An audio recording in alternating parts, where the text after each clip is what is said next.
Sebelumnya pemirsa, kasus pencabulan yang diduga dilakukan MSAT terhadap santriwati dari Pondok Pesantren Sidikiyah Ploso di Jombang menjadi perhatian publik.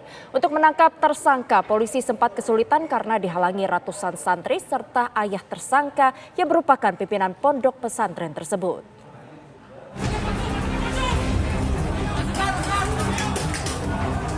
Kasus ruda paksa yang melibatkan anak kiai terkenal di Jombang, Jawa Timur berlangsung panjang. Polda Jawa Timur berkali-kali berupaya menahan pelaku, baik secara persuasif maupun melakukan tindakan penjemputan paksa. Namun, upaya polisi kerap mendapat perlawanan sengit dari santri maupun masyarakat sekitar pesantren. Kamis pagi, tim gabungan dari Brimob Polda Jawa Timur dan Polres Jombang kembali mendatangi kawasan pesantren Sidikiyah di Desa Losari, Kecamatan Ploso.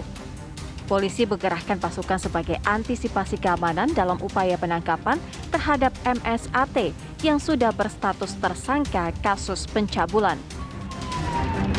Selain penjagaan ketat di sekitar pintu masuk dan gang di sekitar pondok pesantren, petugas kepolisian juga melakukan penyekatan di beberapa titik, termasuk penutupan akses jalan Jembatan Ploso ke arah Gedek Mojokerto.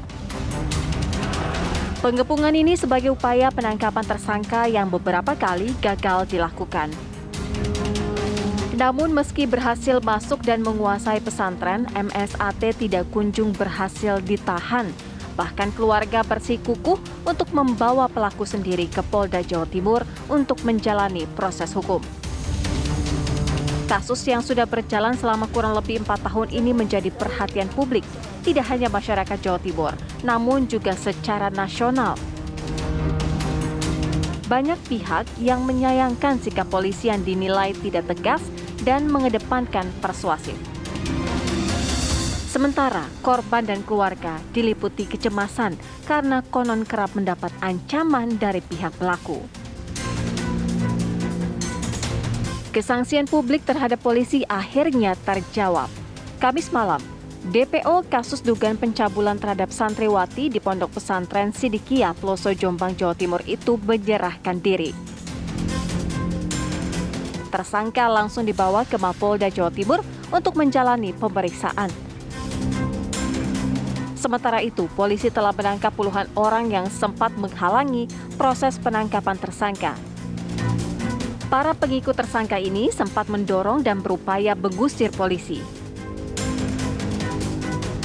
Berkas perkara kasus pencabulan yang diduga dilakukan MSAT terhadap santriwati sudah dinyatakan lengkap alias P21 oleh Kejaksaan Tinggi di Jawa Timur pada 4 Januari 2022. Di bulan yang sama, Kepolisian Jawa Timur juga telah resmi menerbitkan status daftar pencarian orang pada MSAT karena dinilai tidak kooperatif dengan mangkir dari sejumlah panggilan polisi. MSAT telah ditetapkan sebagai tersangka sejak Desember 2019. Tim TV One mengabarkan.